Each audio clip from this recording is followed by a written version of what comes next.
Hello, ladies and gentlemen, and it seems like Disney, as I said once and for all, that is not going to change. This is not really a surprise that Disney is not going to change due to what they not since they lost 147 million, and it seems they're going to continue on that destructive path of losing even more money, which is no loss to me because I will not lose any sleep over it. Oh, and speaking of some future news, Kanye's going a little bit far. Yeah, he going a little cuckoo for Cocoa Puffs. But it's all about what freedom of speech is, but more or less on that and more on the insanity of what Disney's doing, because I think Disney is not doing so great here. It says Bob Iger might be at the helm of the Walt Disney Company, but if anyone thought his return would see the company shift away from the divisive identity politics, they would sadly be mistaken. Well, that's unfortunate news. It's not like we didn't totally see this coming, and that Disney's gonna be here to make us love woke movies forever and forever. In a stunning turn of events last week, the Walt Disney Company announced that effective immediately, former CEO Bob Iger would be back in his old role, replacing sitting CEO Bob Chapek.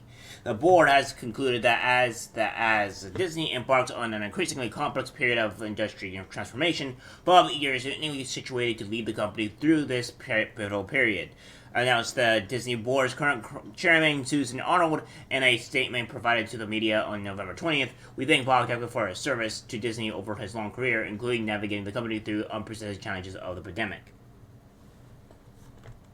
With his return, everyone from the company's employees to its critics alike have been eager to know Iger's plans for Disney's creative direction, particularly in regards to its production of woke content. And during an international Q&A held between himself and Disney employees on November 28th, the CEO would confirm that diversity, inclusion, and LGBTQ content are here to stay. So I don't know if the guy has read the memo, but um, yeah, buddy, that's pretty much what's killing your company. But again, I'm not really too terribly surprised. When you have somebody that, when they remove one person from Disney, obviously that was woke and insane, and then they were ready to replace him with another person that's also incredibly woke and insane, you're gonna get the same product. I know that the recording said that maybe that he's being optimistic and maybe they'll be good and whatever. And obviously, I don't think the recording, aka Jeremy, had really believed that it was going to be, going to change. So I mean, yeah, he didn't necessarily say, but he was trying to be optimistic and say that okay, it might change. But I think we all knew deep down in our lovable little believable hearts that Disney was not going to change, and it was going to stay the same until further, actual change.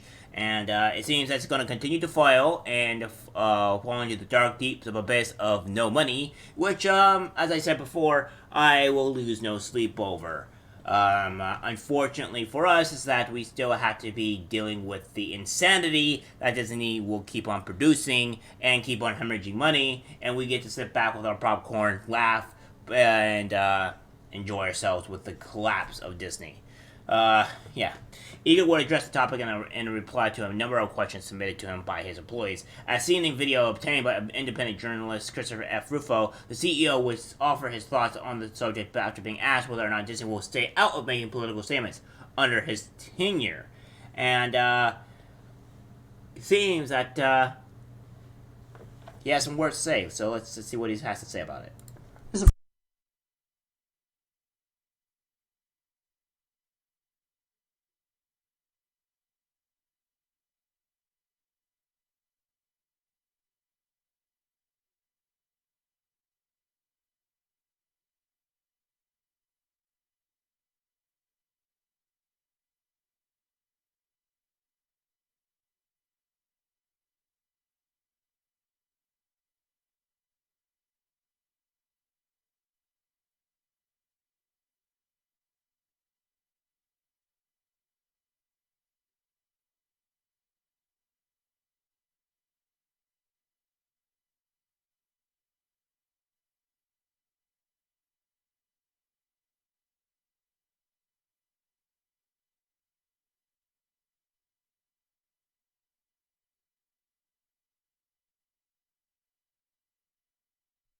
Okay,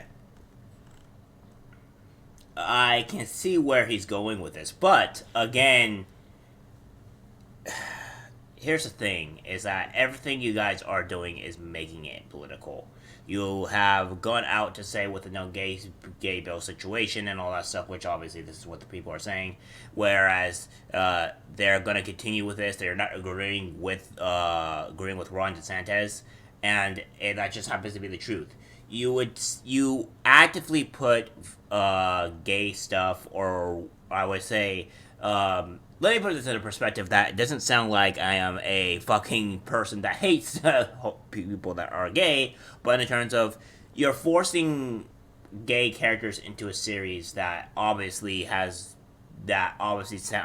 very very forced. It doesn't happen. It doesn't. The characters don't happen to just be gay, or they just don't happen to be straight, or they don't just happen to be trans or anything. They just feel forced to be that character, and given that it feels that way, it comes off as you guys not giving a damn about pretty much anybody that is wanting to watch your material. I mean, you can say that that's not the case, but it's. But I mean, at the end of the day, everybody has seen to where the aspect of is coming. I mean, you have. I mean, if that wasn't the case, then why didn't you have less of these characters being what they are? You're not having any diversity in terms of actual straight characters at all. You're having mostly being pushed with gay characters or what have you, and not really being diverse in the fact of characters that are actual good characters. I mean, this comes down to the mere fact that we know that what your actual guys' agenda are is that it's constant, and not in just Disney but in all kinds of other movies as well that's being produced, and people are noticing this and not wanting to deal with it. I want to say later when he was asked for a stance on the don't say gay situation, the CEO would explain, well, first of all, our LGBTQ employees are very important to us and we care deeply about them. That is a given, he declared. Secondly, his company has been telling stories for 100 years, and those stories have had meaningful, positive impact on the world. And one of the reasons that they've had a meaningful, positive impact is on one of our core values is inclusion, acceptance, and tolerance, and we can't lose that, and we can't lose that. But here's the thing: your majority of your stories, from what I gather, has been stolen anyways. Like the Lion King was based off of another movie that was very similar. I forgot what it was called. It was like a white lion, and now you took that and made it into your own, or pretty much copy and pasted it. So I mean, you're taking other people's stories and making them into your profit. I mean, good on you, capitalism or whatever. But I mean, I feel like there's some actual laws into place with that. But I mean, I digress. And yeah, it doesn't seem to be correct. And again, it's one thing to make characters to be gay or whatever. It's another taking what you have made and then race swapping it into something else. It's actually complete stupidity that you think you can trick the people on this when you have race swapped characters multiple upon multiple of times. And this is not really surprising. I mean, you want to say inclusion, but no, you're switching movies, you're changing canon and stories to where they're just not believable or it's just dumb, and this is just pure fact. And the fact that you want to try to gloss over that you're trying to make it political or whatever is just you're not trying to make it political. It's just BS. We know you're making it political. It's been quite obvious that you are. You're just denying it as all people that denying it as you as you want to say. It's really annoying, honestly. But I mean, we can't really be surprised by this saying woke person that is that started the woke whole stuff on Disney as well, and then trying to say it's not political. I think about Black Panther and the impact of that had on the world, or a film like Coco Iger continued. I could go on, and how we actually change the world for the good must continue. When you tell stories, there's a delicate balance. He said, "You're talking to an audience, but it's also important to listen. Support to have respect for the people that you're serving, not have to disdain for them." I mean, yeah, but at the same time, when you watch the first Black Panther, even though I don't think it's as good as I guess you can make it to be. I wouldn't say the Black Panther, the first Black Panther was necessarily horrendously terrible, necessarily terrible, but I also don't think it was, necessarily all super great either. But I mean, the amount of people that actually enjoy the movie in particular kind of shows that there is no racism, there is none of that it really involved. I think it's more along the lines of what movies more movies that you're actually being producing and in this general statement, right? Like the type of stuff that you would be making, and all that, in our context. So yeah, I mean, it's obvious when people make movies such as like the Black Panther, whether you want to like it or not like it. I mean, people listening, like the majority of people enjoyed it, right?